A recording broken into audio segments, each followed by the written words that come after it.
Hola, yo soy Carlos, soy el profesor de Statistics para el curso de la asignatura de Bioestadística para Medicina de la UGR. Y antes de empezar con la primera clase os voy a explicar un poco cómo va a funcionar todo el curso. El curso está orientado a preparar toda la asignatura desde el principio. Así que si os apuntáis con tiempo, os servirá para toda la evaluación continua. Y si os apuntáis más a última hora, os servirá básicamente para preparar el examen final. El curso está formado por dos tipos de clases. Las clases grabadas en vídeo, donde os explicaré todos los temas, el programa informático y resolveremos un modelo de examen, y una clase en directo final con Google Meet, poco antes del examen, donde se resolverán las últimas dudas y el examen del último año. En las clases grabadas hay teoría y ejercicios, explicados en pizarra, todo súper adaptado a cómo lo hacéis en clase y a cómo os lo van a preguntar. Tened en cuenta que los vídeos los podéis ver en el momento que queráis, pero hay un límite de 3 visualizaciones por vídeo, ya que el curso es de uso individual. Las primeras clases del curso son gratis y están en YouTube. Después, para acceder al resto del curso, sí que tendréis que hacer la inscripción por la web. Además, cuando os apuntéis al curso, os enviamos un dossier en PDF, con todos los apuntes pasados a ordenador, con ejercicios, con pruebas de evaluación continua, con pantallazos y con los exámenes de los últimos años. Para seguir el curso es imprescindible tener el dossier al lado, ya que los vídeos iré haciendo mención a la página y al ejercicio en el que estamos, que tendréis que ir rellenando. En el dossier lo tenéis absolutamente todo, no necesitáis nada adicional para poder sacaros la asignatura con nota. Por último, en la fecha de inicio abriremos un grupo de WhatsApp para poder seguir el curso hasta el examen, para resolver todas las dudas que tengáis, para elegir los horarios del directo o para cualquier cosa que me queráis preguntar. Y ahora sí, os dejo con la primera clase gratis del curso. Bien, pues empezamos con esta primera clase, vamos a la página 2 del dossier y empezamos con este primer tema de introducción. Aquí tenéis una pequeña introducción, son 4 conceptos muy básicos, normalmente os lo preguntan en el examen, pero bueno, son 4 cosas que es importante que tengamos claras ahora en un principio para los temas que vendrán después. Primero de todo, ¿qué sería la estadística? Tenéis la definición de la estadística. ¿Qué sería la estadística? La estadística es la ciencia que se encarga de todo lo que tiene que ver con los datos. Tanto la recogida de los datos como el procesamiento como la interpretación de los datos, ¿sí? Así que la estadística, ciencia que se encarga de los datos, ¿vale? Y vamos a tener dos tipos de estadística, la estadística descriptiva y la estadística inferencial, ¿sí? Durante la asignatura veremos dos tipos, las dos ramas de la estadística. La estadística descriptiva la veremos al principio y después haremos estadística inferencial. La estadística descriptiva consiste en describir unos datos que tenemos, resumirlos. Mientras que la estadística inferencial se va a encargar de intentar extrapolar los datos que tenemos en nuestra muestra a la población general. Vamos a hacerlo un poco con un esquema en la pizarra. Siempre vamos a tener una población, que es lo que queremos conocer, por ejemplo, los alumnos de bioestadística de la Universidad de Granada. Esa es mi población, pero son mucha gente, yo no tengo acceso a todos los alumnos. ¿Qué podemos hacer para estudiar a este grupo de personas? Le podríamos sacar una muestra, ¿no? Una muestra es un grupo representativo de la población. Por ejemplo, cojo a 30 alumnos al azar entre los alumnos de la Universidad de Granada, ¿sí? Es una muestra representativa y a partir de esa muestra voy a intentar conocer qué ocurre con la población. Hay que tener en cuenta que durante la asignatura vamos a hablar de población y de muestra. La población es todo el objeto de estudio que tenemos y la muestra es un grupito representativo. Por tanto, cualquier indicador estadístico que saquemos, nos podemos estar refiriendo a la población entera o nos podemos estar refiriendo a la muestra. Por ejemplo, si hablo de la nota del examen y yo calculo la media, yo me puedo estar refiriendo a la media de la nota del examen en la población o me puedo estar refiriendo a la media de mis 30 alumnos, los de mi muestra, ¿sí? No tiene por qué ser igual, una cosa es la media de toda la clase y otra cosa es la media de mi grupito de 30 alumnos que he sacado al azar de la población, por ejemplo, ¿no? Así que vamos a necesitar una nomenclatura diferente. Por ejemplo, hablaremos de la media poblacional con la letra mu y hablaremos de la media muestral con la X con la rayita arriba, ¿no? También podemos hablar de una varianza y puede ser que nos refiramos a la población, a la muestra o una proporción que nos podemos referir a la población, a la muestra, ¿sí? Lo veremos más adelante. Todos los indicadores en los que podríamos estar trabajando en población y muestra. Los indicadores que se refieren a la población entera les llamaremos los parámetros, mientras que los indicadores que se refieren a la muestra son los estadísticos. Parámetros y estadísticos. Entonces, aquí están las dos ramas de la estadística que decíamos, ¿no? la parte de la estadística que se encarga de describir los datos que tengo, ¿sí? La que se encarga de describir esto es la estadística descriptiva, que van a ser formas, métodos, que es lo que vamos a ver en este primer vídeo, de describir pues lo que está pasando en esta muestra, la nota que han sacado los alumnos, la edad que tienen los alumnos, ¿no? A la clase a la que van, cualquier característica de la muestra la queremos entender, ¿no? Y eso nos ayudará a la estadística descriptiva. Pero cuando entendamos bien la muestra, lo que realmente nos interesaba no era mi muestra de 30 alumnos. A mí me interesaba cómo había ido el examen en la población entera de todos los alumnos, ¿no? Por tanto, lo que me interesaba realmente es la población. Así que yo lo que quiero es, mediante mi muestra, me interesa intentar entender la población entera. Ese proceso de pasar de los valores muestrales de los estadísticos a entender lo que ocurre en la población, los parámetros, se le llama el proceso de la inferencia estadística.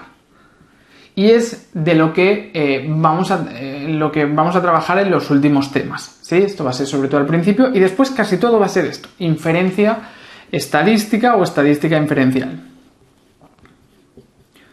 ¿Sí? Así que ese sería un poco el esquema de los dos tipos de estadística. La descriptiva se encarga de resumir los datos que tenemos, normalmente van a ser los datos de una muestra, mientras que la estadística inferencial o la inferencia estadística se encarga de que a partir de esas descripciones de la muestra entendamos lo que ocurre en la población, y eso lo haremos mediante las pruebas de hipótesis o los intervalos de confianza, ¿no? Así que bueno, tenéis aquí las definiciones en el dossier, ¿no? La descriptiva se encarga de describir, resumir unos datos para entenderlos mejor, ¿sí? Y la inferencial se encarga de sacar conclusiones sobre la población a partir de la muestra. Bien, y por tanto podemos hablar de individuos, que sería cada una de las observaciones de la muestra, pueden ser personas o ratones, o pueden ser empresas, o puede ser lo que sea, ¿no? Los individuos, en este caso serían alumnos que hacen la asignatura de bioestadística, ¿no? Así que individuos, los miembros de la muestra, sean personas, objetos, cosas, lo que sea, ¿sí? La muestra, que sería el grupito representativo de la población, y después la población, que es lo que realmente nos interesa conocer, ¿no? El conjunto de individuos sobre los que queremos hacer el estudio, es nuestro objeto de estudio, ¿no? Bien, entonces, tanto la estadística descriptiva como la estadística inferencial, su objetivo es intentar identificar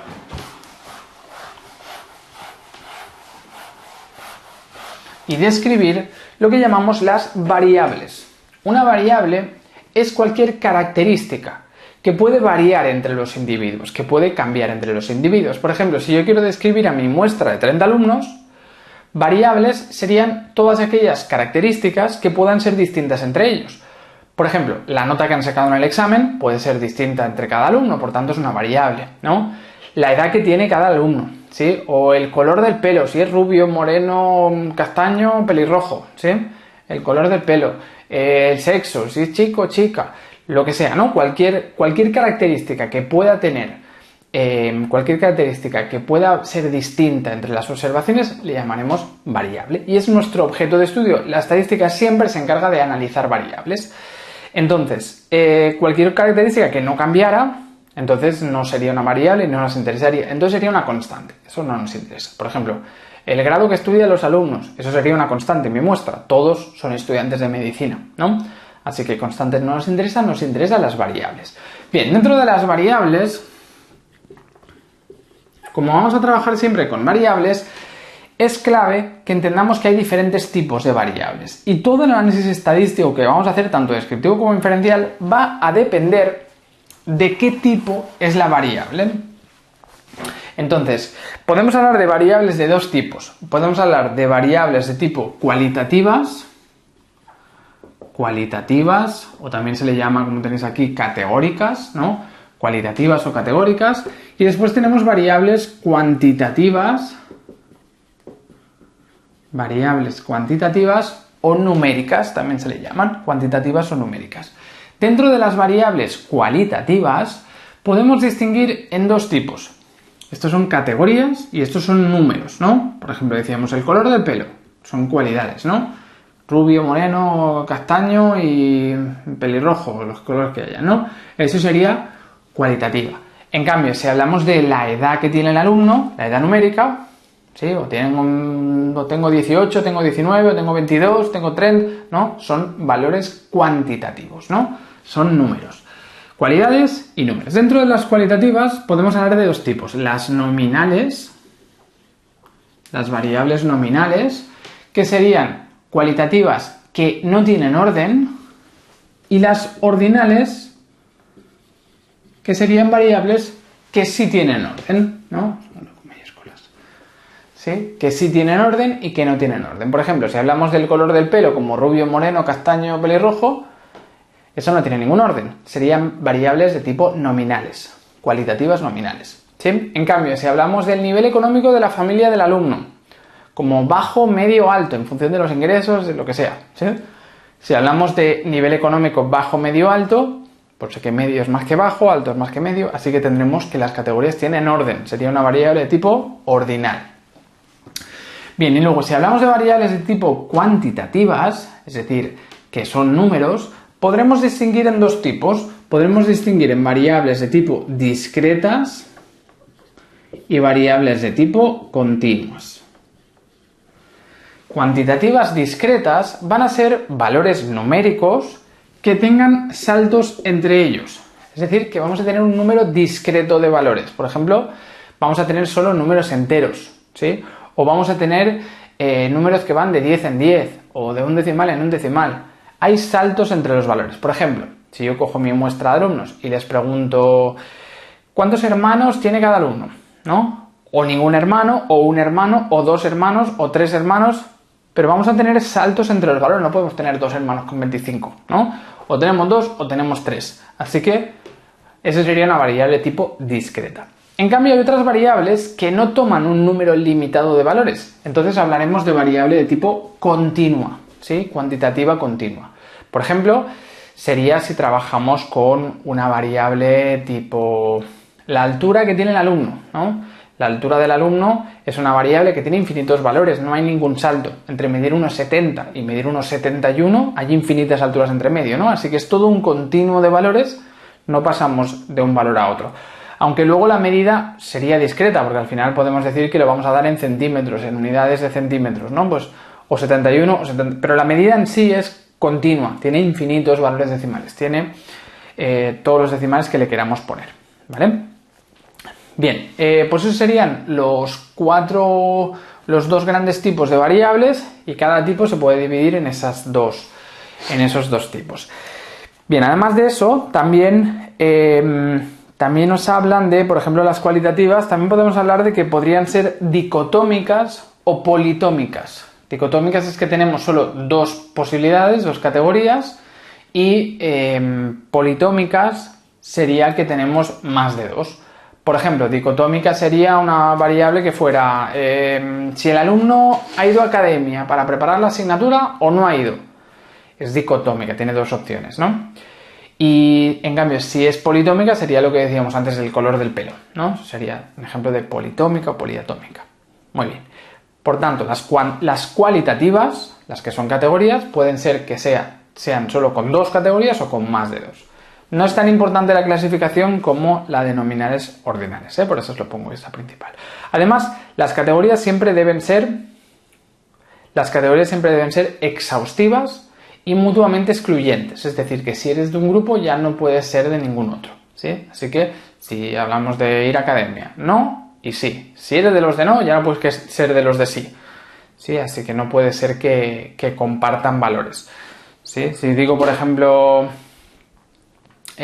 cualquier característica que puedas tener las dos, ¿no? Los ojos azules o el pelo rubio. Entonces puede ser que tengas las dos cosas, entonces allí no serían dos categorías excluyentes, ¿no? Vale, entonces, a partir de aquí, las categorías siempre tienen que ser exhaustivas, quiere decir que recojan todas las posibilidades, que no haya nada fuera de esas opciones que tenemos, y excluyentes, que si eres de una categoría ya no puedas ser de ninguna otra. A eso se refiere. Bueno, siempre las categorías van a ser exhaustivas y excluyentes. Bien, pues ya hemos descrito cómo son las variables, ¿no? ¿Qué son las variables y qué tipos hay? Lo que os decía, todo análisis estadístico va a depender del tipo de variable que sea. No es el mismo análisis para una cualitativa que para una cuantitativa. Y a veces si tenemos orden, el análisis es diferente que si no tenemos orden, o si la variable es discreta, continua. Los gráficos, los indicadores pueden ser distintos, ¿eh? Muy bien. Pues pasamos al tema 2. En este tema 2 ya nos hablan de descripción de las muestras, es decir, de estadística descriptiva. En este segundo tema trabajaremos ya con lo que os decía, con estadística descriptiva. Es decir, lo que hemos dicho antes, describir una muestra que tenemos. Formas de resumir, de describir una muestra.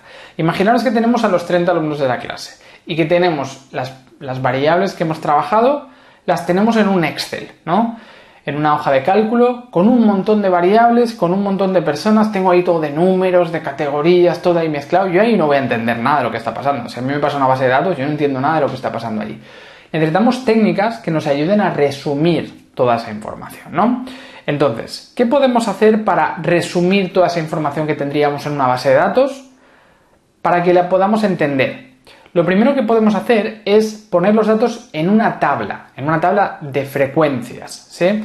Vamos a hacer un par de ejemplos mientras os explico la teoría. Vamos al primer ejemplo que tenemos aquí. Dice clase a la que va el alumno. Hablamos de un alumno que va a la clase B, otro que va a la clase B, otro a la clase A, C, B, C, B y A.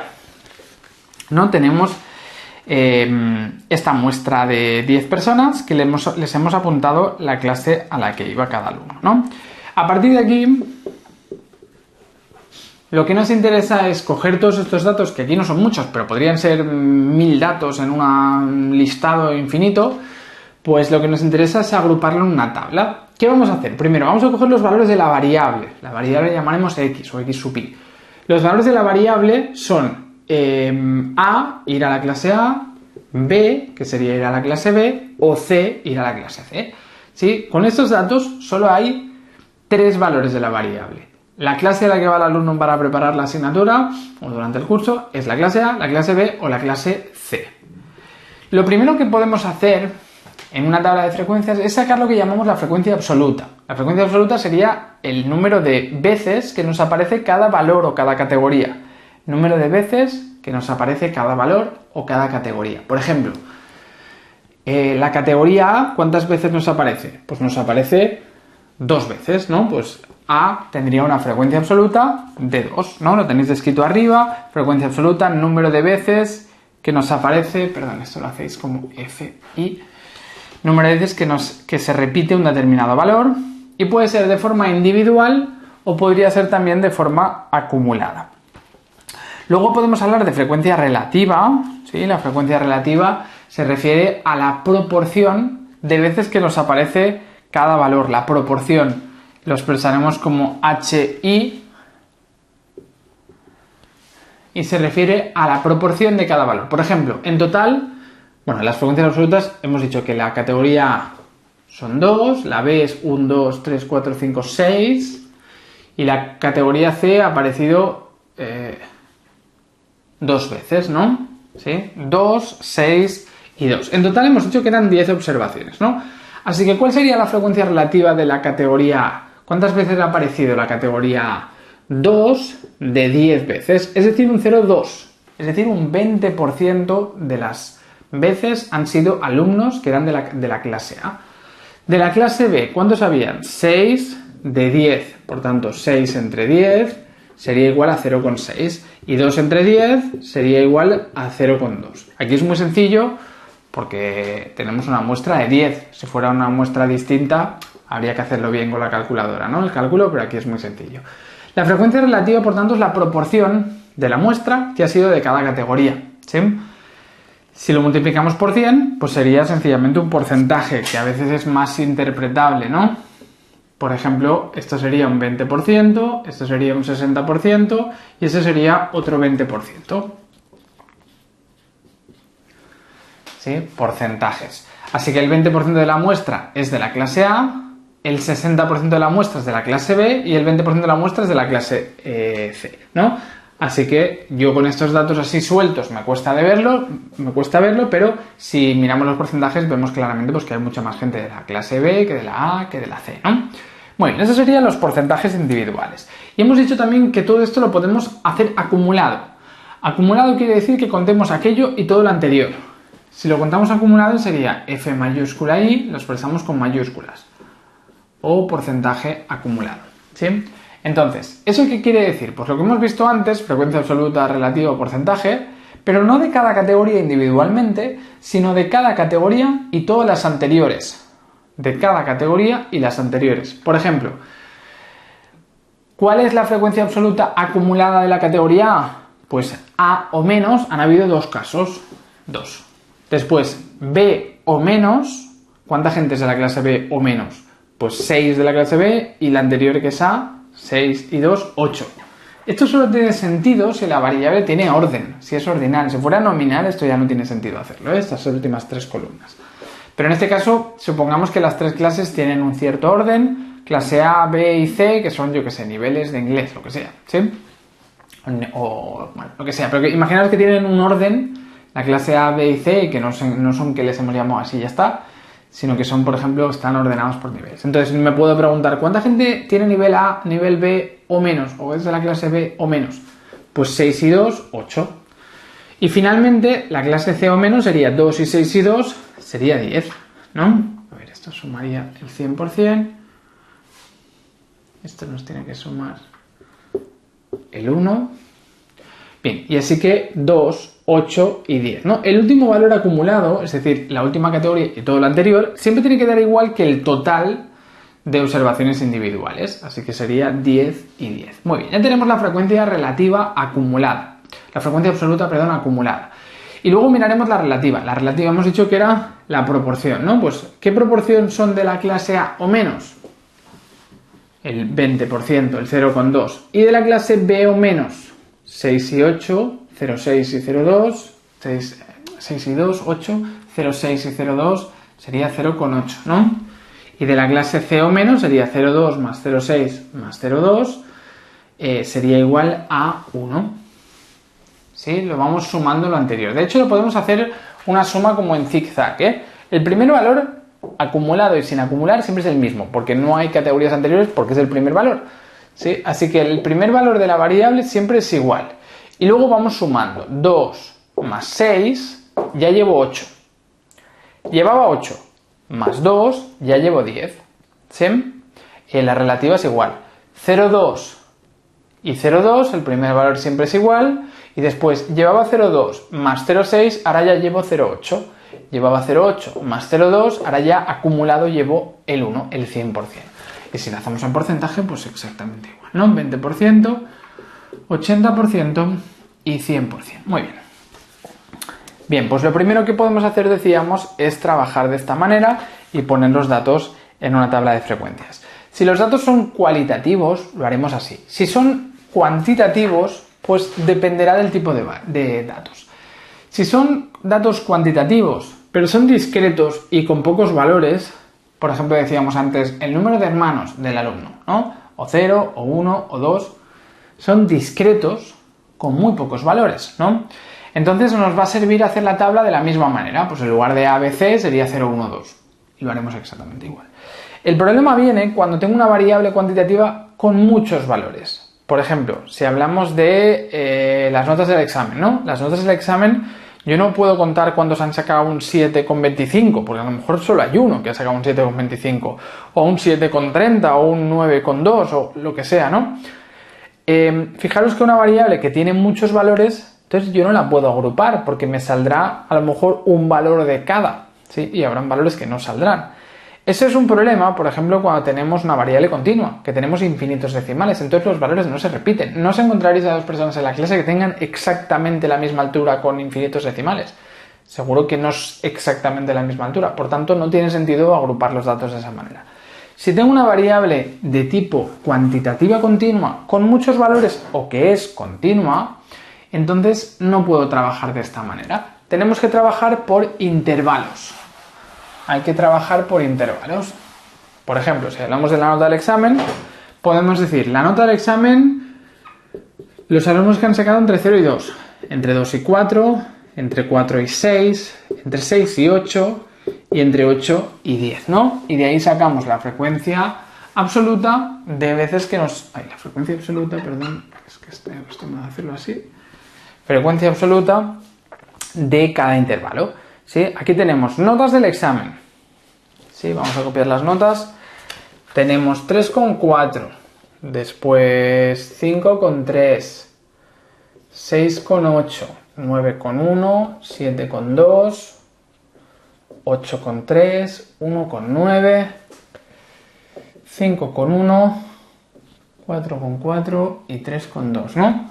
Esas son las notas del examen de nuestra muestra. Entonces, a partir de aquí, ¿cuántos alumnos tienen notas entre 0 y 2?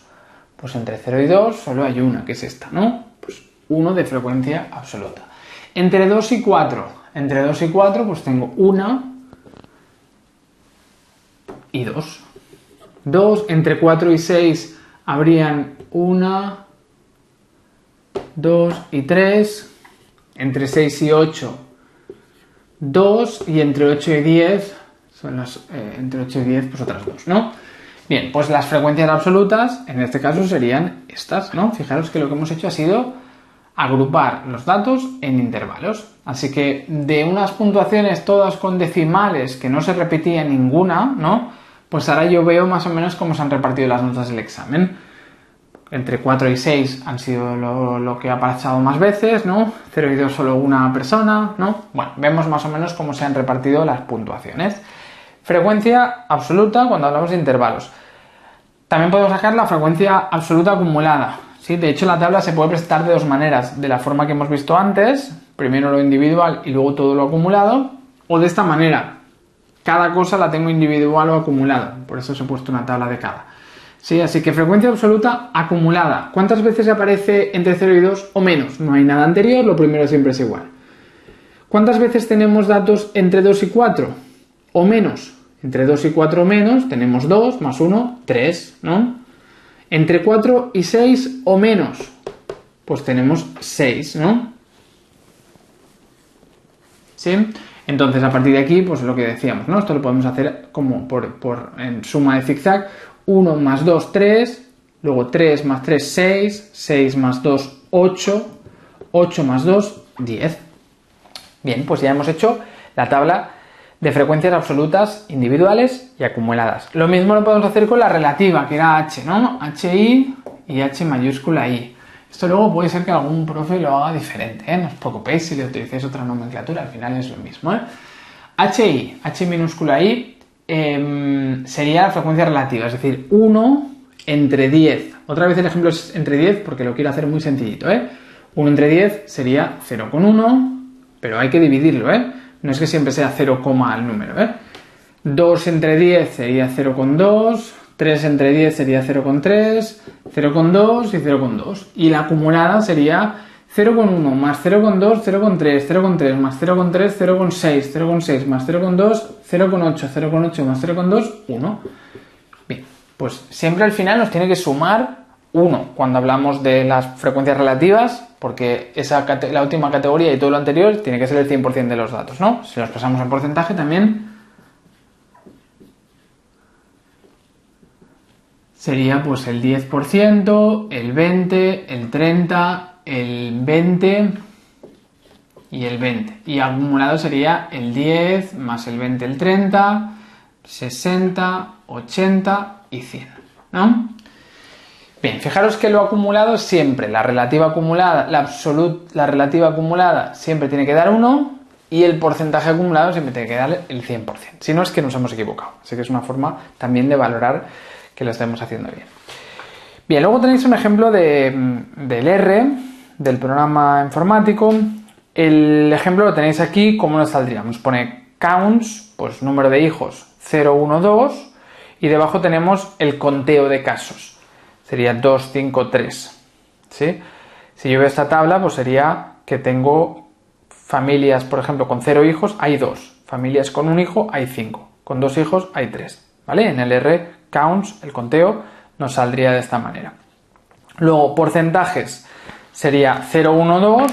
Pues familias con 0 hijos, serían el 20% de las familias. Familias con un hijo serían el 50% de las familias. Y familias con 2 hijos serían el 30% de las familias. ¿sí? Así que con el programa informático nos hace la tabla directamente, nos lo pone de esta manera, counts, conteo, frecuencia absoluta, y luego porcentaje es el porcentaje del total que tenemos. Y luego, a veces, si queremos hacerlo con intervalo, a veces nos podemos encontrar con que nos dan el resultado con estos cortes, ¿no? Aquí, por ejemplo, tenemos breaks. Los breaks serían los cortes. Pues eso sería, de hecho, sería el ejemplo que acabamos de hacer aquí. De 0 a 2, de 2 a 4, de 4 a 6, de 6 a 8 y de 8 a 10. Es esta misma tabla. ¿Sí? Esta misma tabla hecha con el ordenador nos da los breaks, los cortes, y luego nos da el conteo. Entre 0 y 2 hay un caso, entre 2 y 4 hay 2 casos, entre 4 y 6 hay 3 casos, entre 6 y 8 2, entre 8 y 10 2. Esto nos lo hace el programa informático. Cuando le ponemos la base de datos nos genera una tablita como pueden ser estas tablas del R. Luego se pueden hacer de varias maneras, lo trabajaremos también en el tutorial del programa informático que bueno, intentaremos hacer todo lo que vamos viendo durante el curso, lo haremos con un ordenador. Más cosas, además de esto que hemos ido viendo de las frecuencias relativas y las frecuencias absolutas, cuando hablamos de intervalos, esto os lo he añadido pero no lo tenéis en la tabla, podemos sacar también 3 valores adicionales. Si los datos son agrupados en intervalos, podremos sacar lo que llamamos la amplitud del intervalo, después podemos sacar su marca de clase, y podemos sacar su densidad, la densidad del intervalo. ¿Qué es la amplitud del intervalo? La amplitud del intervalo es la diferencia entre el extremo superior y el inferior. Es decir, de 0 a 2 es un intervalo de 2 puntos. De 2 a 4 es un intervalo de 2 puntos. De 4 a 6 también 2 puntos. De 6 a 8 también 2 puntos. De 8 a 10, 2 puntos. ¿Sí? Las anchuras del intervalo, o la amplitud del intervalo, se refiere a la anchura, a la amplitud de cada uno de los intervalos que tenemos. En este caso todos eran intervalos de 2. Después, la marca de clase. La marca de clase sería el valor central del intervalo. El central, por ejemplo, entre 0 y 2, el valor promedio sería sumar 0 más 2 entre 2. La media, el punto central, sería el punto 1, ¿no? Así que el promedio entre 0 y 2 es 1. El promedio entre 2 y 4 es 3. El promedio entre 4 y 6 es 5. El promedio entre 6 y 8 es 7. El promedio entre 8 y 10 es 9, ¿no? Esas serían las marcas... Que esto me ha quedado muy torcido, ¿no? Esas serían las marcas de clase. Y finalmente podemos hablar de la densidad del intervalo, que se refiere a lo cargado que está el intervalo para lo ancho que es, ¿sí? Es decir, es dividir la frecuencia absoluta entre lo ancho que es el intervalo, porque pueden ser intervalos de diferentes anchuras. Entonces puede ser que tenga mucha frecuencia absoluta, pero que el intervalo sea muy ancho y por tanto no estaría muy sobrecargado, muy saturado el intervalo. Así que para valorar lo saturado, cargado que está el intervalo, cogemos cuántos casos hay y lo dividimos entre la anchura. Es decir, 1 entre 2. Hacemos 1 entre 2 y nos daría 0,5. ¿Sí? Eso quiere decir que hay media observación por cada punto de esta variable. En este caso, por cada punto del examen hay media persona. 2 entre 2, 1. En este intervalo hay una persona por cada punto. Está más cargado este intervalo que el anterior. Luego 3 entre 2, 1,5. Después 2 entre 2, 1. 2 entre 9. Hay 2 entre 2, 1 también, ¿no? Pues nos quedaría esta tabla. Ya hemos sacado esas 3 cosas adicionales que se hacen para los datos agrupados por intervalos. La amplitud del intervalo, la marca de clase y la densidad.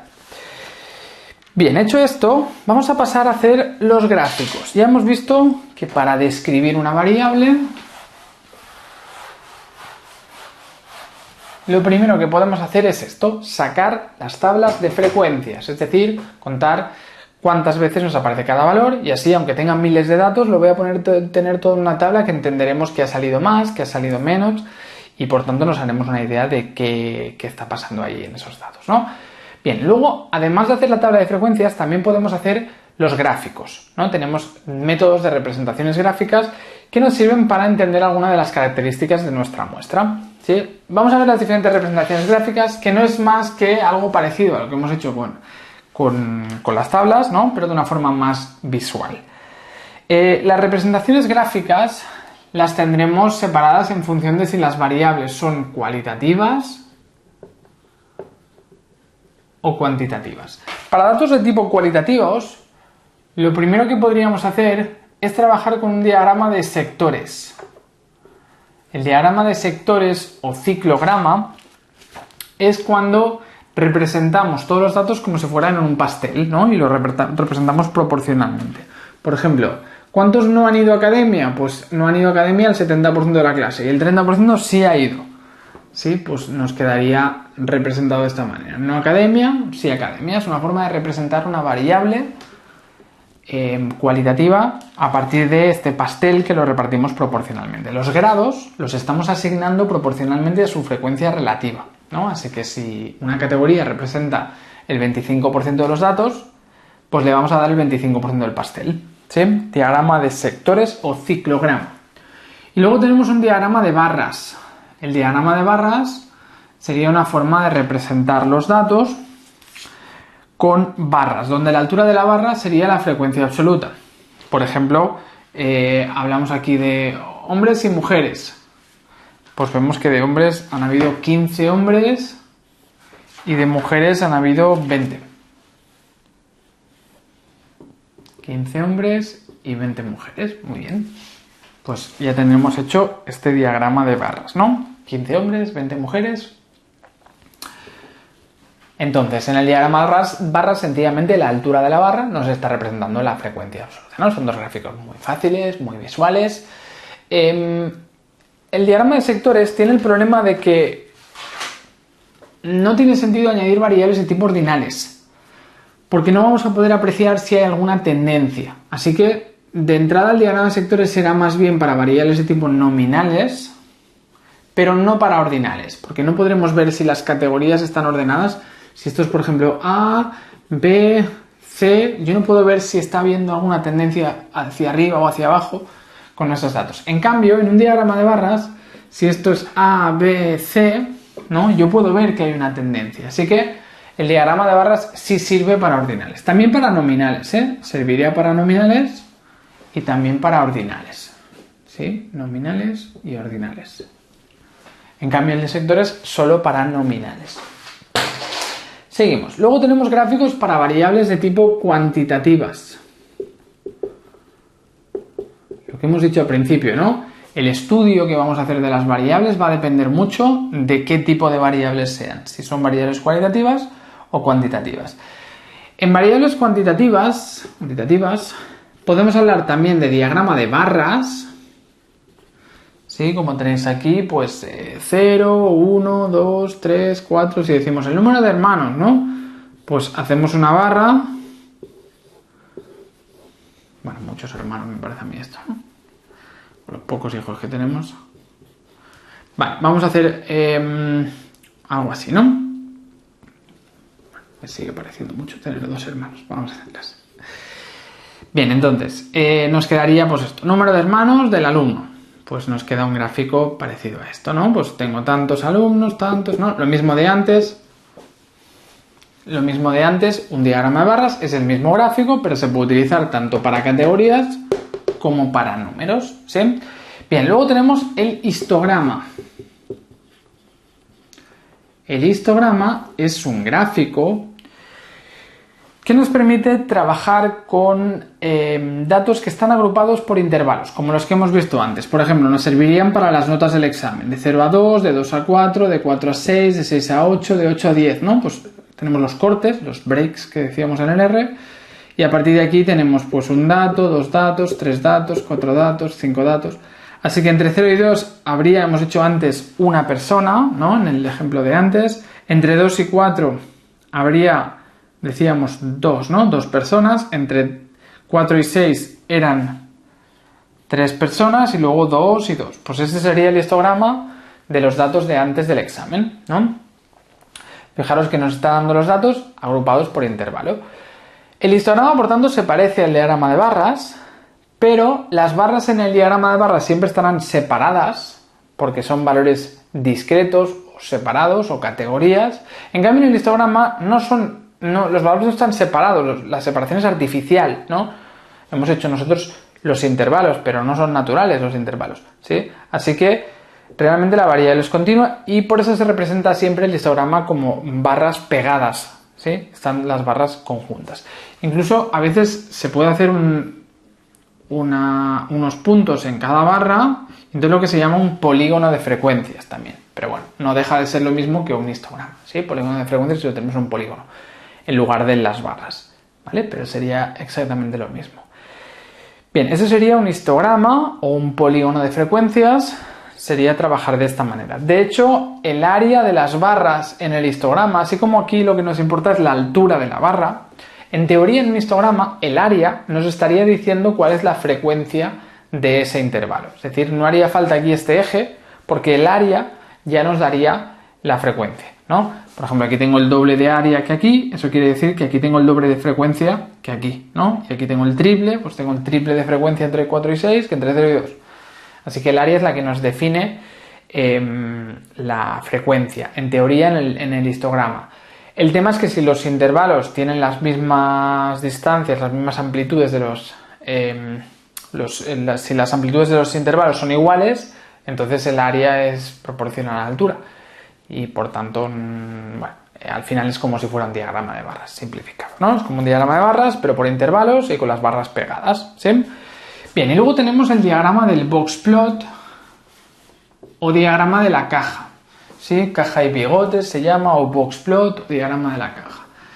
¿En qué consiste el diagrama de la caja? Pues consiste en que tengamos nuestros datos y les saquemos 5 valores que nos describen unos datos cuantitativos. Por ejemplo, imaginaos que son las notas del examen, ¿sí? Entonces, en un boxplot básicamente hay 5 números, hay 5 valores, que son el mínimo de la distribución. Vamos a coger esto que son las notas, 1, después el cuartil 1, que sería el 4, después el cuartil 2, que sería el 5, cuartil 3, que sería el 7, y el máximo de la distribución, que es el 10. Lo que nos importan son estas 5 marcas. Esto es el mínimo de la distribución, esto es el máximo de la distribución, esto es el cuartil 1, esto es el cuartil 2 y esto es el cuartil 3. ¿Qué son los cuartiles? Lo veremos más adelante, pero los cuartiles son aquellos 3 cortes que nos dividen en 4 partes iguales la distribución. Es decir, que nos va a quedar que aquí hay un 25% de los datos, aquí otro 25%, aquí otro 25% y aquí otro 25%, ¿no? ¿Sí? Así que en el boxplot básicamente tengo expresado el mínimo, el cuartil 1, cuartil 2 y cuartil 3 y el máximo. Luego hay unas líneas verticales, pero que no tienen ninguna utilidad práctica. Lo que me importan son las 5 marcas horizontales. Entonces yo viendo este boxplot enseguida veo cómo se han repartido las notas del examen. Veo que la persona que peor le ha ido el examen ha sacado un 1. La que mejor le ha ido el examen ha sacado un 10. Veo que el 25% de la clase tiene entre un 1 y un 4. El 25% tiene entre un 4 y un 5. Y por tanto la mitad de la clase habría suspendido prácticamente, ¿no? Y luego un 25% de la clase tiene entre un 5 y un 7 y un 25% de la clase tiene un notable o más, tiene más de un 7, ¿no? Así que más o menos con esto nos hacemos una idea, ¿no?, de cómo han ido las notas de este examen, que pueden ser pues 200 y pico alumnos de la asignatura que hace la asignatura de bioestadística, ¿no? Pues fijaros que solo con esos 5 valores entendemos más o menos cómo se han repartido, con esos tramos del 25%. Pues es la idea del boxplot.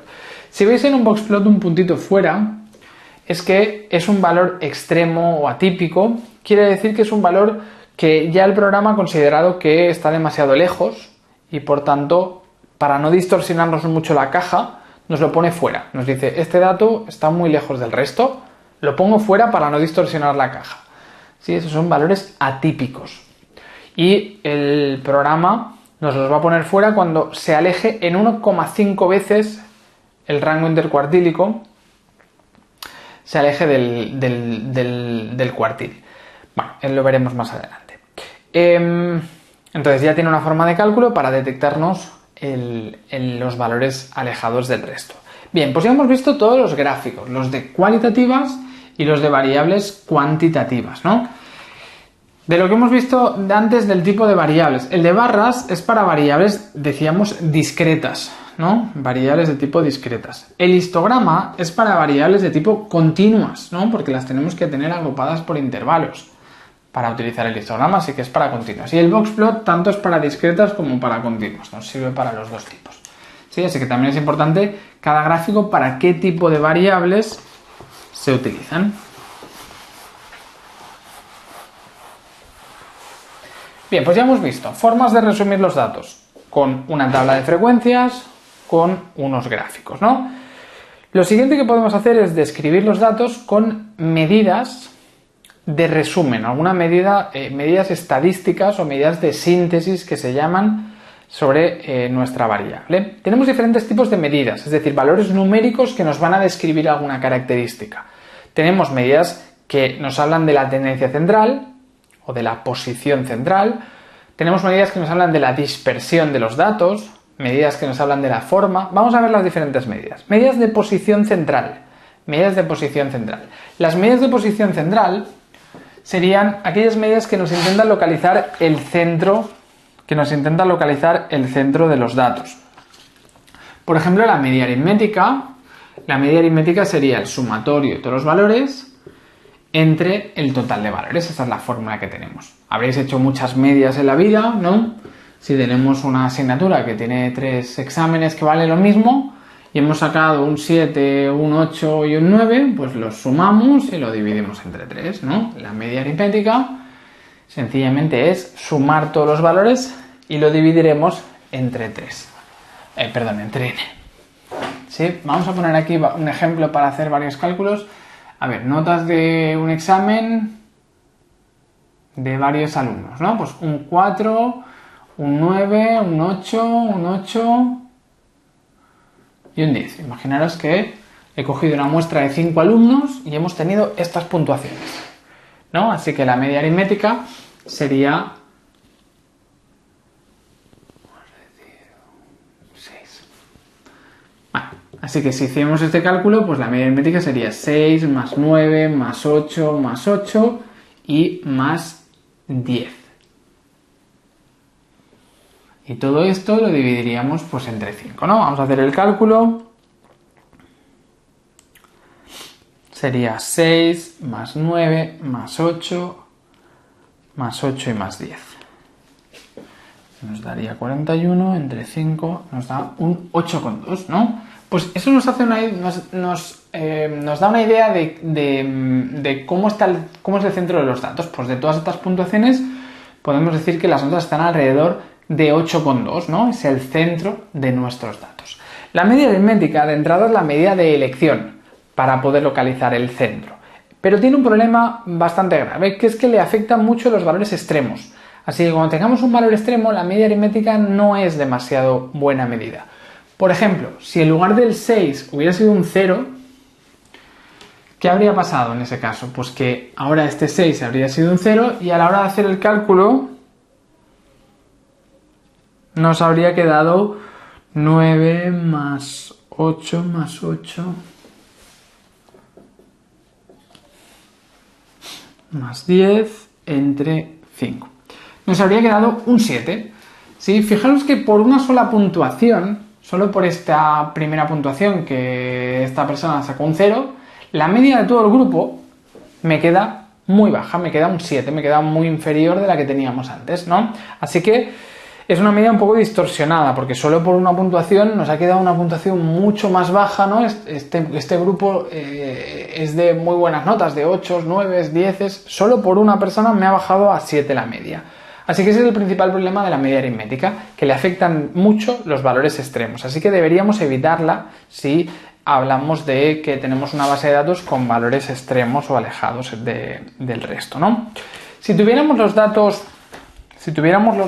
en una tabla, entonces la media la deberíamos calcular multiplicando cada valor de x por las veces que se repite, por su FI. ¿Sí? Por ejemplo, si hablamos de una variable que fuera número de hermanos, 0, 1 y 2. Y las frecuencias absolutas han sido 2, 6 y 2. ¿Sí? Por ejemplo, para poner el mismo ejemplo de antes, aunque lo hemos hecho con la clase, pero luego os he dicho, esto podría ser el número de hermanos, ¿no? Pues si lo hiciéramos así, ¿cómo haríamos la media del número de hermanos? Si tuviéramos esta tabla de frecuencias. Pues sería hacer el valor 0 se ha repetido 2 veces. Después el valor 1 se ha repetido 6 veces, ¿no? Es decir, lo que yo tendría que sumar es todos los valores. Es decir, 0 más 0, más 1, más 1, más 1, más 1, más 1, más 1, más 2, más 2, ¿no? Yo debería hacer eso. Así que hago 0 por 2, más 1 por 6, más 2 por 2. Y al final lo dividiría entre el total de datos, que son 10. Así que si tengo una tabla de frecuencias, lo deberíamos hacer siempre como cada valor multiplicado por su frecuencia absoluta. Bien, esa sería la media aritmética. Se puede calcular con los datos individuales o con los datos agrupados. Luego tenemos la mediana.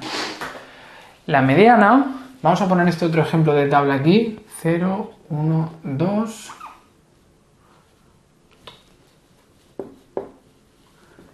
FI sería 2, 6 y 2.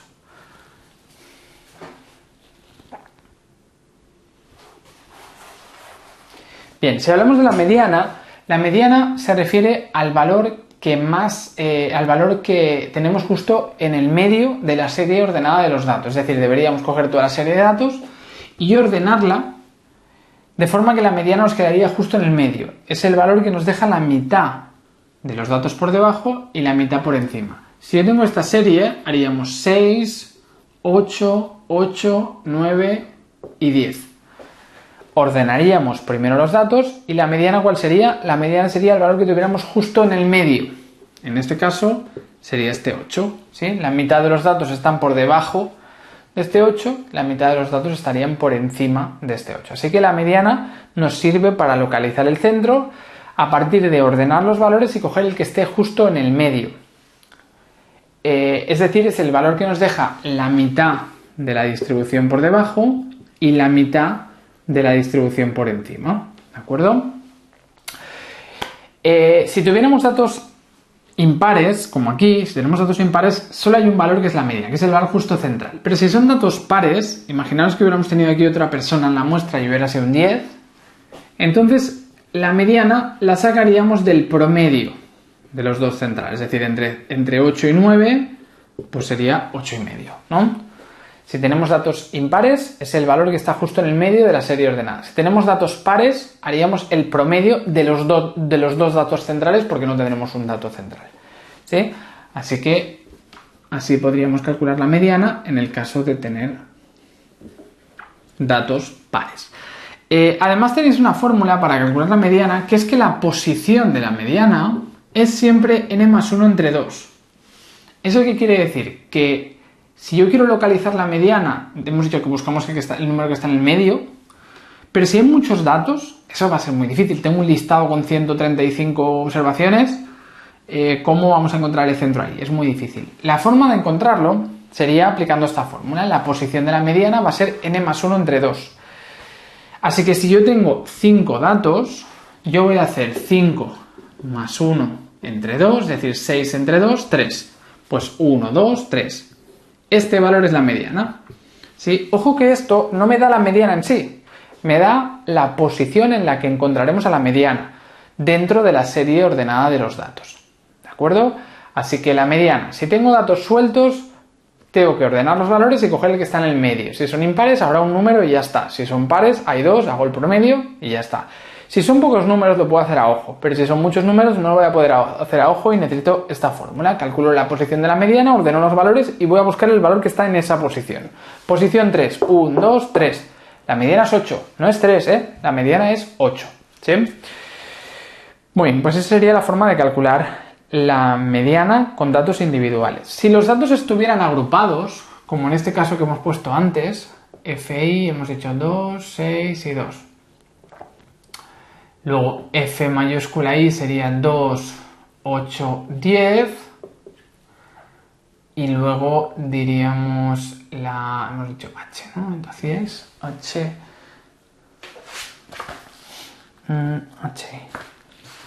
HI y H mayúscula I. Sería 0,2, 0,6, 0,2, 0,2, 0,8 y 1. Bien, si los datos los tenemos en una tabla de frecuencias, por ejemplo este caso, ¿no? ¿Cómo encontramos a la mediana? Pues la mediana es el primer valor que supera la mitad de los datos. Hemos dicho que la mediana acumula el 50% de los datos. Pues va a ser el primer valor que supera el 50%. Por ejemplo, el primer valor, el 0, ¿supera el 50% de los datos? No, acumula el 20% de los datos. El siguiente es el 80%. Pues este es el primero que supera el 50%. Pues esta sería la mediana. Si los datos los tengo agrupados, la mediana va a ser siempre el primer valor que nos supere el 0,5 de relativa acumulada. El primer valor que acumule más del 50% de los datos. ¿Sí? Así que si tenemos datos agrupados, la mediana la buscaremos así. Bien, pues ya hemos visto las formas de calcular la mediana. La mediana es muy útil para localizar el centro. Además tiene una gran ventaja y es que a la mediana no le afectan los valores extremos. Fijaros qué ocurriría con la serie de datos que hemos visto antes si tuviéramos un valor extremo, por ejemplo, un alumno que ha sacado un 0. ¿Qué pasaría ahora con la mediana? Cambiaría, el 0 estaría aquí y la mediana seguiría siendo 8. ¿Sí? Así que fijaros que mientras que a la media aritmética le afectaba mucho el valor extremo y nos distorsionaba mucho la media, a la mediana no le afectan los valores extremos en absoluto. ¿Sí? Nos quedaría la misma mediana. Por eso en caso de valores extremos o distribuciones raras, asimétricas, es siempre mejor utilizar la mediana que utilizar la media. Bien, y luego por último tenemos la moda. La moda es el valor que más se repite, el valor que más aparece. ¿Sí? La moda es el valor más repetido. ¿Cuál sería el valor más repetido en nuestra serie de datos suelta? El 8. El 8 es el valor más repetido. ¿Sí? Pues la moda sería directamente el 8. ¿Sí? Tendríamos una moda de 8. Es el valor que más aparece. Normalmente los números que más aparecen suelen ser los datos centrales. Por eso la moda se considera una medida de centralización o de posición central. No es muy buena medida, siempre será mejor medida la media o la mediana, pero bueno, la moda sencillamente es el valor más repetido. Si los datos los tengo en una tabla de frecuencias, la moda es el valor que tiene mayor frecuencia absoluta, que es el que más se repite. Así que sencillamente sería una moda también, aquí la moda también sería de 1. Sí, tendríamos una moda de 1 igual. ¿De acuerdo? Así que la moda es el valor que más se repite y normalmente los que más se repiten suelen ser centrales y por eso se considera una medida de centralización. Si tengo los datos sueltos lo veo y miro cuál es el que se repite más. Si tengo los datos agrupados, pues miro el que tenga una mayor frecuencia absoluta.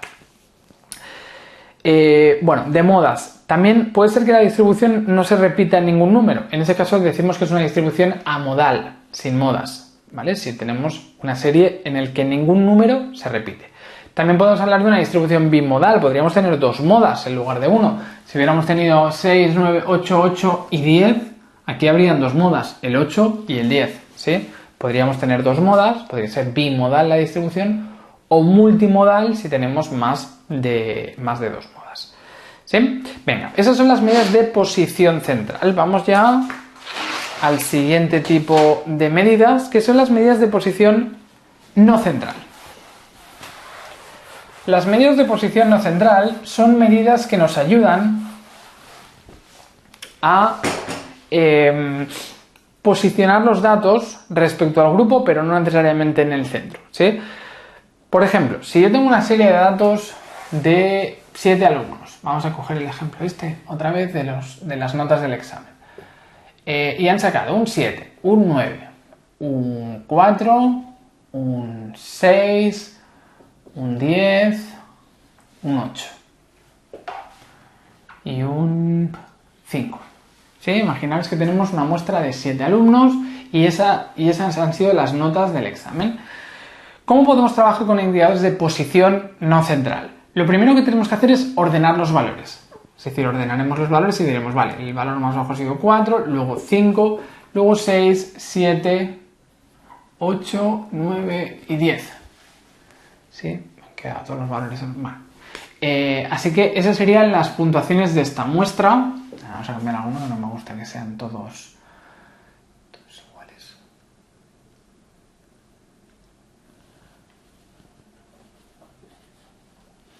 Vamos a cambiar el 8 por el 9, por ejemplo. Bien, entonces nos queda estas notas del examen ordenadas.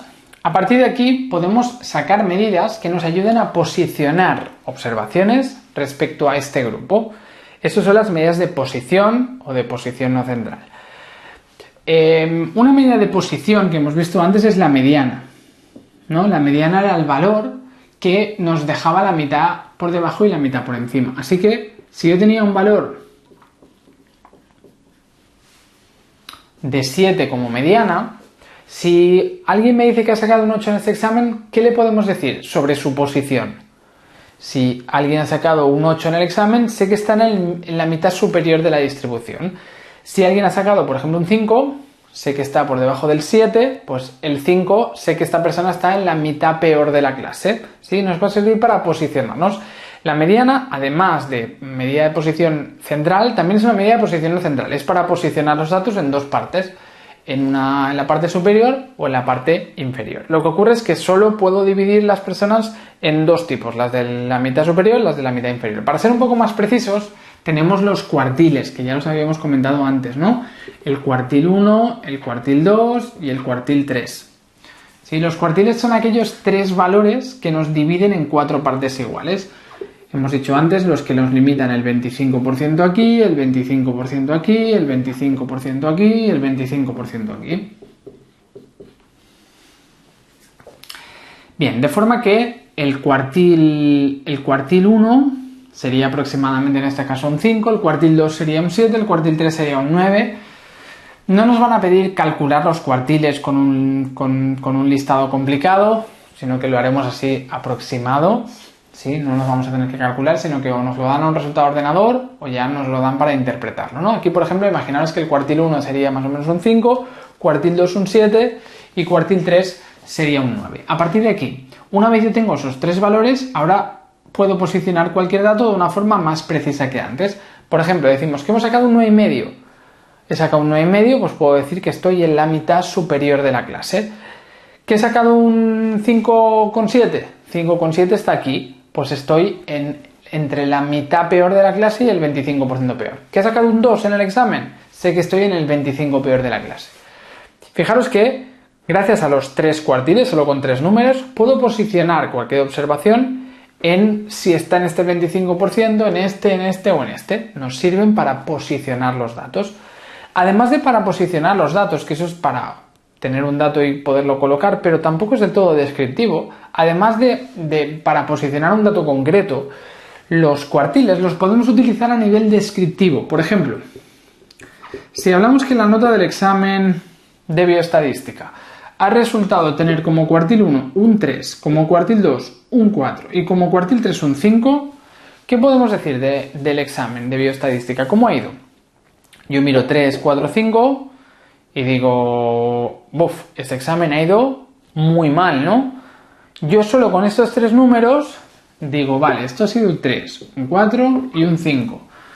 Yo, sabiendo que los cuartiles han sido 3, 4, 5, puedo decir que el 25% de la clase ha sacado menos un 3, el 50% de la clase ha sacado menos un 4, que el 75% de la clase ha suspendido y solo ha habido un 25% de aprobados, ¿sí? Fijaros que vemos enseguida, con solo tres números, vemos enseguida cómo han sido las notas de este examen, ¿sí? Así que los cuartiles tienen muy buena capacidad descriptiva. Yo viendo estos tres cuartiles digo, este examen ha sido una masacre, ha suspendido solo el 25% de la clase y ha suspendido el 75%, ¿sí? Así que la ventaja principal que tienen los cuartiles es que nos ayudan con solo tres números a describir una muestra que puede ser de cientos de datos, ¿sí? Así que por eso los cuartiles los colocamos en el diagrama de la caja,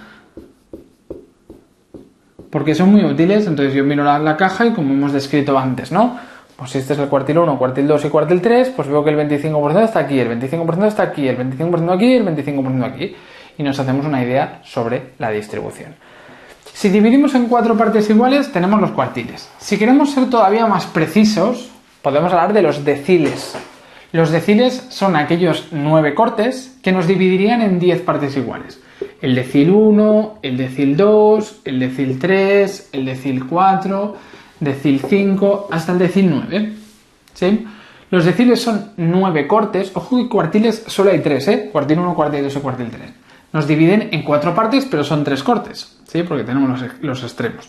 Pues los deciles igual. Hay 9 deciles y entre cada decil tenemos al 10% de los datos. 10%, 10%, 10%, ¿sí? Los deciles ya no son tan útiles para describir una muestra, porque yo necesitaría tener 9 números, son muchos números para hacerme una idea, mejor los cuartiles, pero sí que nos sirven pues, para posicionarnos respecto al grupo. Por ejemplo, si nos dicen que nuestro examen ha sido equivalente a un decil 8, pues ¿qué quiere decir? Que dejamos el 80% de la clase por debajo y solo el 20% han tenido mejor nota que nosotros. Si nos dicen que nuestra nota equivale a un decil 4, pues quiere decir que dejamos al 40% por debajo y al 60% por encima, ¿sí?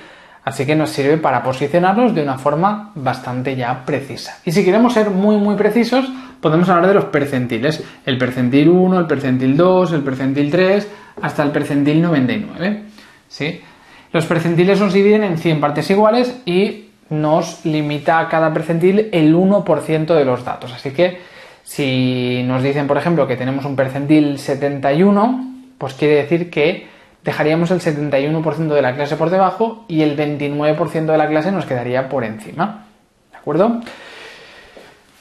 Los indicadores de posición es importante que tengamos en cuenta que están repetidos. Es decir, la mediana es equivalente al cuartil 2, es equivalente al decil 5. ¿No? Es lo mismo dividir en 2 partes y coger una, que dividir en 4 partes y coger 2, que dividir en 10 partes y coger 5, que dividir en 100 partes y coger 50, ¿no? Es equivalente. Así que esto también nos lo pueden preguntar, las equivalencias. Mediana igual a cuartil 2, igual a decil 5, igual a percentil 50. Y el cuartil 1 es equivalente al percentil 25, porque deja el 25% por debajo. Y el cuartil 3, el percentil 75, ¿no? Lo tenéis en el esquema este, en el dossier. ¿De acuerdo? Venga, estas son las diferentes medidas de posición no central para posicionar los datos respecto al grupo. Aquí tenéis cómo sale en un resultado del R, ¿sí? Nos pone min, es el valor más bajo, primer cuartil, la mediana, que sería el segundo cuartil, mediana y segundo cuartil es lo mismo, ¿eh? Luego min, es la media, aquí la media ya la hemos trabajado antes. Tercer cuartil un 9 y el máximo es un 10, ¿sí? Y los datos han sido 10, hemos trabajado con 10 observaciones, ¿sí? Así que con este resultado del R, ¿qué podemos decir? Pues que las notas de este examen, la nota más baja ha sido un 1, el 25% de la clase estaba entre un 1 y un 6, ¿no? El 25% o de esta muestra de 10 personas, solo son 10 personas. El 25% está entre un 1 y un 6, el 25% está entre un 6 y un 7, el 25% entre un 7 y un 9 y el 25% entre un 9 y un 10. ¿Sí? Así que vemos que este examen ha ido bastante bien, ¿no? El 75% de la clase saca una puntuación por encima de 6, así que ha ido muy bien. Y también tenemos la media aritmética, el valor de min, que sería 7,3, ¿no? Pues la nota medio, el promedio de la muestra de 10 alumnos era un 7,3. ¿Sí? Ya no, es una media ya de posición central, ya no es con los indicadores de posición. ¿Sí? Así que fijaros que con los 3 cuartiles podemos describir muy bien unos datos, por ejemplo, las notas de un examen. ¿Sí? Muy bien, y nos queda lo último ya de descriptiva, que son las medidas de dispersión. Medidas de dispersión. Bien, de medidas de dispersión, vamos a explicar primero a qué se refiere la dispersión. La dispersión se refiere a cómo los datos los tenemos separados entre ellos o separados respecto a la media. Si tenemos una distribución muy dispersa, quiere decir que los datos están muy alejados entre ellos. Muy dispersa o muy heterogénea quiere decir que tenemos los datos muy alejados. En cambio, si hablamos de una distribución poco dispersa o concentrada, quiere decir que los datos estarían todos muy juntos, ¿sí? Muy juntos entre ellos o muy juntos alrededor de la media. ¿Sí? Así que vamos a intentar sacar indicadores estadísticos que nos resuman esa característica, que nos resuman la dispersión. Entonces, imaginaros 2 series de datos, ¿no? Imaginaros que tengo una muestra de 5 alumnos y me han salido que sus notas han sido 4, 4, 5, 6, 6. Y tengo otra muestra de 5 alumnos que ha sido 1, 3, 5, 7, 9. ¿Cuál de las dos muestras creéis que sería más dispersa? ¿Cuál de las dos muestras es más dispersa? Pues claramente es más dispersa la segunda distribución, ¿no? Los datos están mucho más alejados entre ellos en la segunda distribución que en la primera. Pues es lo que intentamos captar con las medidas de dispersión. Captar esto, captar cómo de alejados están los números respecto a la media. Medidas que podemos sacar. La primera medida que podríamos sacar es el rango.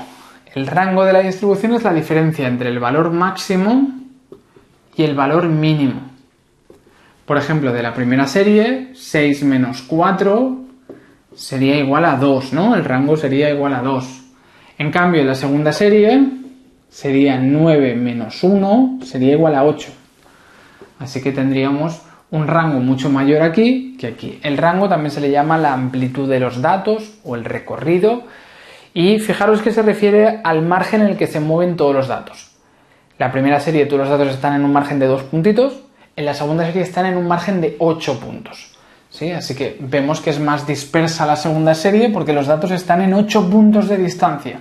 Aquí solo están en 2 puntos de distancia. Bueno, es una medida muy simple, el rango. El problema que puede tener el rango es el problema de los valores extremos. ¿Sí? Yo podría tener que todas las notas son 4, 5, 6, 4, 5, 6 y tengo 100 notas todas casi iguales, es decir, poco dispersas, 4, 5, 6, que si tengo un alumno que ha sacado un 10, pues el rango pasaría de 4 a 10, pasaría a 6 puntos en lugar de 2, ¿no? Así que si tengo un valor muy extremo, alto o bajo, el rango evidentemente queda muy distorsionado. Para evitar ese problema, o parcialmente ese problema, tenemos el rango intercuartílico. El rango intercuartílico es la diferencia entre cuartil 3 y cuartil 1. Así que si este es el cuartil 1, cuartil 2, cuartil 3 aproximadamente,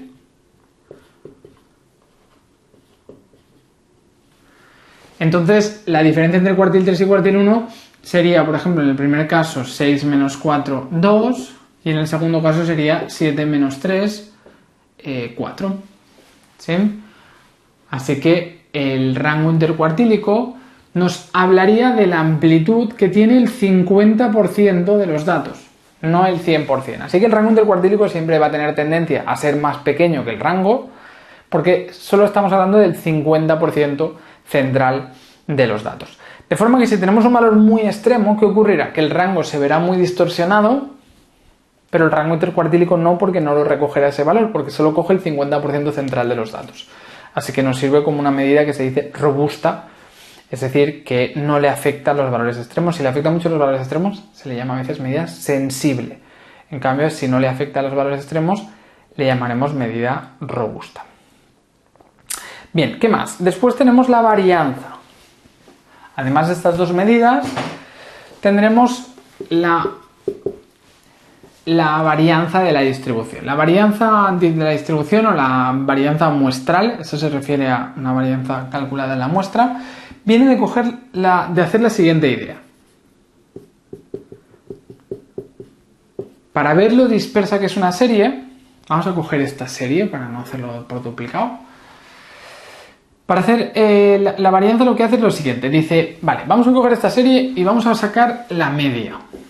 La media en este caso sería 5 si la calculáramos, ¿no? 1 más 3 más 5 más 7 más 9 entre 5 son 5. Bien, tengo una media de 5. Pues lo que puedo hacer para intentar captar la dispersión de la serie es ir cogiendo cada valor y compararlo con la media, ver a qué distancia está de la media. De forma que puedo ir buscando la distancia de cada valor a la media y eso me va a decir si los valores se alejan mucho de la media o no. Cojo cada valor y le hago la diferencia con la media y esas diferencias les vamos a hacer un promedio, es decir, los vamos a sumar y los vamos a dividir entre n. En este caso entre n-1 por un tema de estadística inferencial que os explicaré más adelante. Es para que nos sirva después para extrapolarlo a la población, haremos entre n-1. Pero la idea es esta, hacer la distancia de los valores a la media y luego hacer un promedio de esas distancias, es decir, sumarlos todos y entre n. Pero la distancia de los valores a la media a veces va a ser negativa, a veces va a ser positiva. Por ejemplo, 1 menos 5 son menos 4, es negativa. En cambio, 9 menos 5 es más 4, es positiva. Así que si yo hago un sumatorio de las distancias de los valores a la media, nos encontraremos con el problema de que algunas son positivas y otras son negativas y por tanto se anularán. Y entonces esa media que estamos haciendo de la distancia de los valores a la media estará distorsionada. Solución. elevar al cuadrado. En matemáticas, si algo queremos que esté en positivo, siempre lo podemos elevar al cuadrado. Así que hacemos la distancia de cada valor a la media al cuadrado y luego le hacemos un promedio. Las sumamos todas y lo dividimos entre n menos 1. ¿Sí? Repito, entre n menos 1 en lugar de entre n, porque nos va a servir para la población. Eso los grados de libertad lo haremos más adelante. ¿Sí? Pero bueno, el cálculo sería este.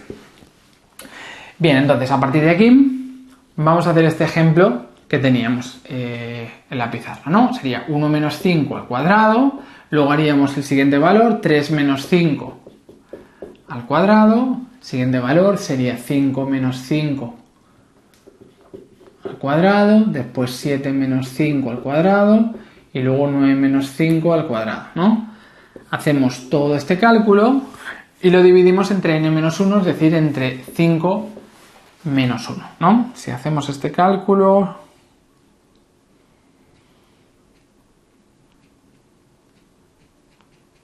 sería 40 entre 4, sería una varianza de 10. ¿Qué quiere decir este 10? Pues al final nos ha quedado una cosa un poco rara, la idea estaba bien, ¿no? Vamos a ver la distancia de los valores a la media y luego le voy a hacer un promedio, esa era la idea. Pero para hacer eso hemos tenido que elevar al cuadrado, hemos tenido que dividir entre n menos 1, se queda una cosa un poco rara, ¿sí? De forma que lo que nos ha quedado al final es no la distancia de los valores a la media, de media, sino que nos ha quedado la distancia cuadrática promedio, es decir, la distancia al cuadrado. Así que estos 10 puntos, ¿cómo los podemos interpretar? Pues que la distancia cuadrática promedio de los valores a la media de la serie ha sido de 10 puntos. Eso es un rollo, eso no se entiende nada, ¿no?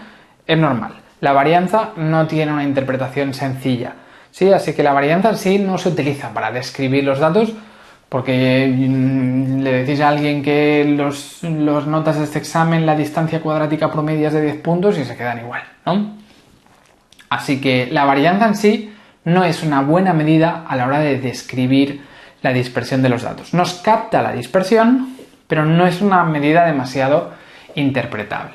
Si yo tuviera la varianza, la tuviera que calcular en una tabla de frecuencias, es lo que hemos visto antes. Haríamos este cálculo, pero para cada valor habría que multiplicarlo por las veces que se repite. ¿Sí? Así que sería el 1 por las veces que se repite. Luego, esto por las veces que se repite el 1, esto por las veces que se repite el 3, esto por las veces que se repite el 5. ¿Sí? Deberíamos hacerlo de esta manera. Cada diferencia al cuadrado y luego por su frecuencia absoluta. Normalmente en el examen os suelen preguntar cosas muy teóricas, así que no van a haber grandes cálculos. De hecho, estos cálculos incluso no creo ni que os salgan. Pero yo creo que es importante a veces hacer un pequeño cálculo para acabar de entender qué es esa medida, ¿no? Así que os lo pongo un poco más que para que aprendáis a hacer los cálculos muy bien, solo para que tengáis la idea de qué es la varianza o qué es el rango, ¿sí? Pero luego en el examen, ya os digo, no os van a preguntar casi nada de hacer cálculos, sino todo va a ser de interpretar. Habrá algún cálculo, pero muy pequeñito, ya veréis, ya lo practicaremos en el directo. Luego, la desviación típica. La desviación típica es una segunda medida. Hemos visto que la varianza era un follón, ¿no?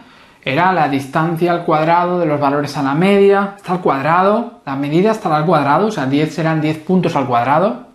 Entonces es un lío. ¿Qué podemos hacer? Pues como está todo al cuadrado, pues le podemos hacer la raíz, ¿no? Hacemos la raíz de la varianza y conseguiremos la desviación típica. La desviación típica sencillamente es la raíz de la varianza.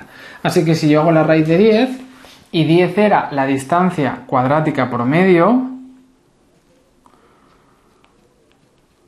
pues nos quedaría 3,16 sería la desviación típica correspondiente. ¿Sí? Así que en este caso la desviación típica sería 3,16 y ahora eso sí que lo podemos interpretar de una forma un poco más razonable. Es decir, 3,16 ¿qué nos está diciendo? Que la distancia de los valores a la media de la serie, ahora ya no al cuadrado, sino la distancia de los valores a la media, de media es de 3,16 puntos. Es decir, algunos se alejan en 4 puntos. Otros se alejan en 2 puntos, otros se alejan en 0 puntos. pero de media se alejarían en 3,16 o algo parecido a una media, podemos decir, ¿sí?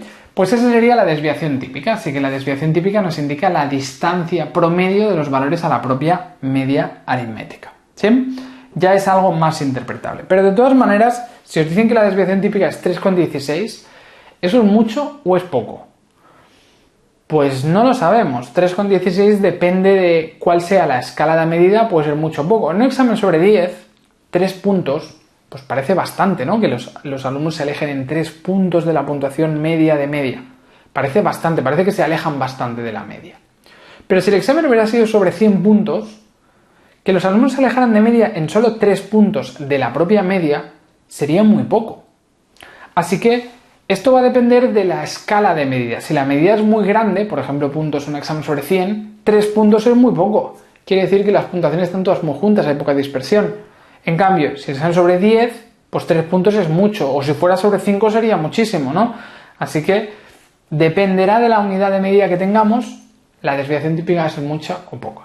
Así que la desviación típica, aunque es un poco más interpretable que la varianza, porque ya no está al cuadrado, sigue siendo poco interpretable y sobre todo nos sirve poco para valorar si es muy dispersa o poco la variable en cuestión, ¿no?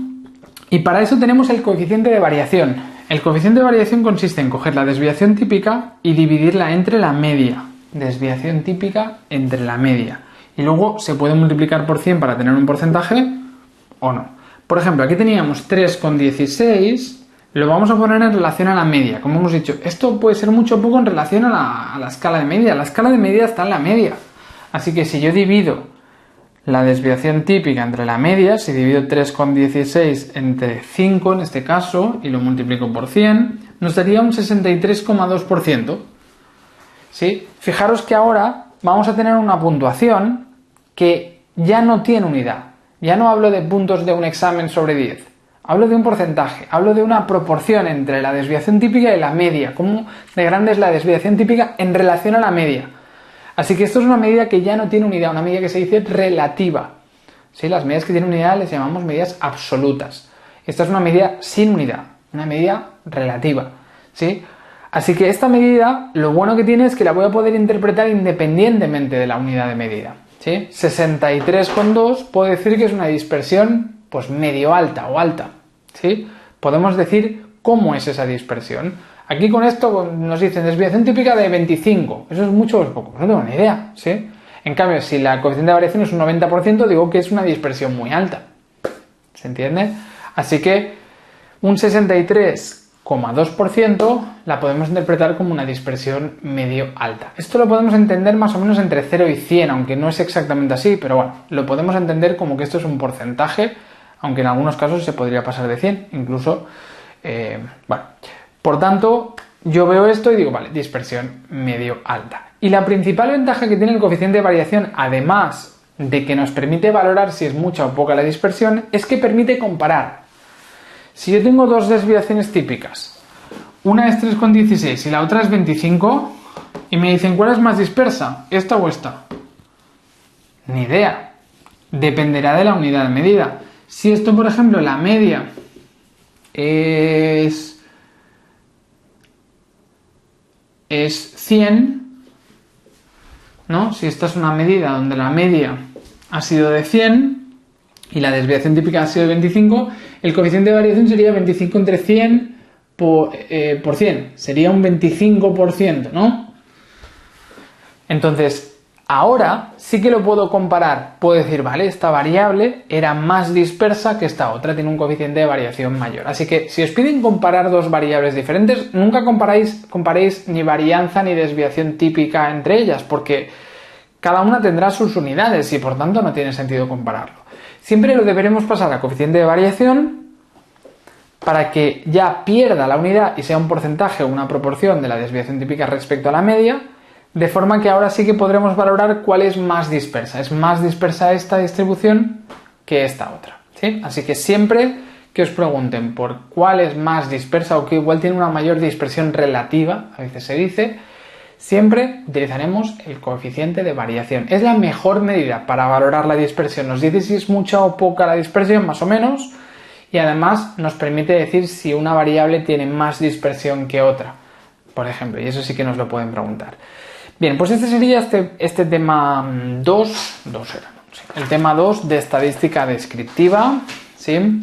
Como veis, no hemos hecho muchos ejercicios de cálculos porque realmente no os lo van a preguntar como que tengáis que hacer muchos cálculos. En clase a veces hacéis algunos cálculos más, pero es que en el examen no os lo van a pedir así, sino que os lo van a pedir a nivel muy teórico, que sepáis pues cuáles son los indicadores de posición central, cuáles son los indicadores de dispersión, qué significa este indicador, qué significa si un valor me ha dado la media ha sido tanto y la mediana ha sido tal otra, ¿no? Entonces, con esto podemos ya tener una idea sobre cada indicador, que es lo que os van a preguntar después en el examen. Y además estos indicadores luego van a salir en los temas siguientes, así que en todo caso os los preguntarían, pero ampliados. Pero no de cálculo, no es un examen de matemáticas, prácticamente vais a tener muy pocos cálculos, así que no hace falta que dediquéis mucho tiempo a hacer muchos cálculos de estos, sino que sobre todo que os haya quedado claro cada indicador un poco que nos está diciendo. Bien, al final de todo tenéis también el ejemplo del R, que es también cómo os puede salir. A lo mejor os dan un pantallazo y a partir de ahí tenéis que sacar alguna interpretación. Por ejemplo, yo miro esto y digo, vale, la varianza del examen ha sido un 4, la desviación típica es varianza, 4. La SD, la Standard Deviation, la desviación estándar ha sido un 2. El rango intercuartílico ha sido un 3, ¿no? La varianza es un 4. ¿Qué quería decir eso de la varianza? Pues era la distancia al cuadrado de los valores a la media. Nada, la varianza de 4 no la interpretamos, porque hemos dicho que se refiere a la distancia al cuadrado, es un lío. La desviación típica de 2, eso lo puedo interpretar. Desviación típica de 2 quiere decir que la distancia de las notas, esto eran notas de un examen, la distancia de las notas a la nota media es de 2 puntos de media, ¿sí? Algunos se alejan más, otros se alejan menos de la media, pero de media 2 puntos. Rango intercuartílico de 3, ¿qué quiere decir? Quiere decir que la distancia entre el cuartil 1 y el cuartil 3, es decir, el 50% central de la muestra, está en un margen de 3 puntos. Lo podríamos interpretar así. Coeficiente de variación 0,274, 0,274, que quiere decir que tenemos una variación baja. Fijaros que en el R no sale multiplicado por 100, así que esto nos lo pone como proporciones, habría sido 0,632, ¿no? Aquí nos pone 0,274, eso quiere decir un 27%, ¿eh? En el R no sale como porcentaje, sino que sale como proporción. Así que sería una dispersión, podemos decir, medio baja, ¿no? O baja. Bien, y luego por último nos dan dos medidas de forma que son skew y kurtosis. Skew se refiere a skewness, a la simetría. No lo trabajáis, pero bueno, cuando nos hablan de skewness o skew, nos dicen si la distribución es simétrica o asimétrica positiva o asimétrica negativa. Si tengo una distribución muy repartida a los dos lados, decíamos que esto sería una distribución simétrica, ¿no? Y por tanto sería un valor de skewness de 0. El 0 en el valor de skew es la simetría perfecta. Si tengo una distribución muy asimétrica por la derecha, entonces sería una distribución asimétrica positiva, que sería un coeficiente de simetría mayor que 0. Y si tengo una distribución que es asimétrica por la izquierda, es decir, que tengo la cola por la izquierda, esto podría ser como un histograma, ¿eh? Imaginaos si es un examen, pues un examen que ha ido muy bien y hay algunas notas bajas. Entonces es un coeficiente de simetría negativo, menor de 0. Bien, así que como el valor de simetría ha sido un valor negativo, quiere decir que es una distribución asimétrica por la izquierda, es decir, que hay valores extremos bajos y que por tanto la distribución está más concentrada a la derecha y más dispersa por la izquierda. Es una simetría negativa. Y luego la kurtosis nos habla del apuntamiento central, en este caso sería mesocúrtica central, pero bueno, no lo trabajamos. Bien, pues lo vamos a dejar aquí por esta parte de estadística descriptiva. Venga, lo dejaremos aquí y nada, nos vemos en la próxima clase.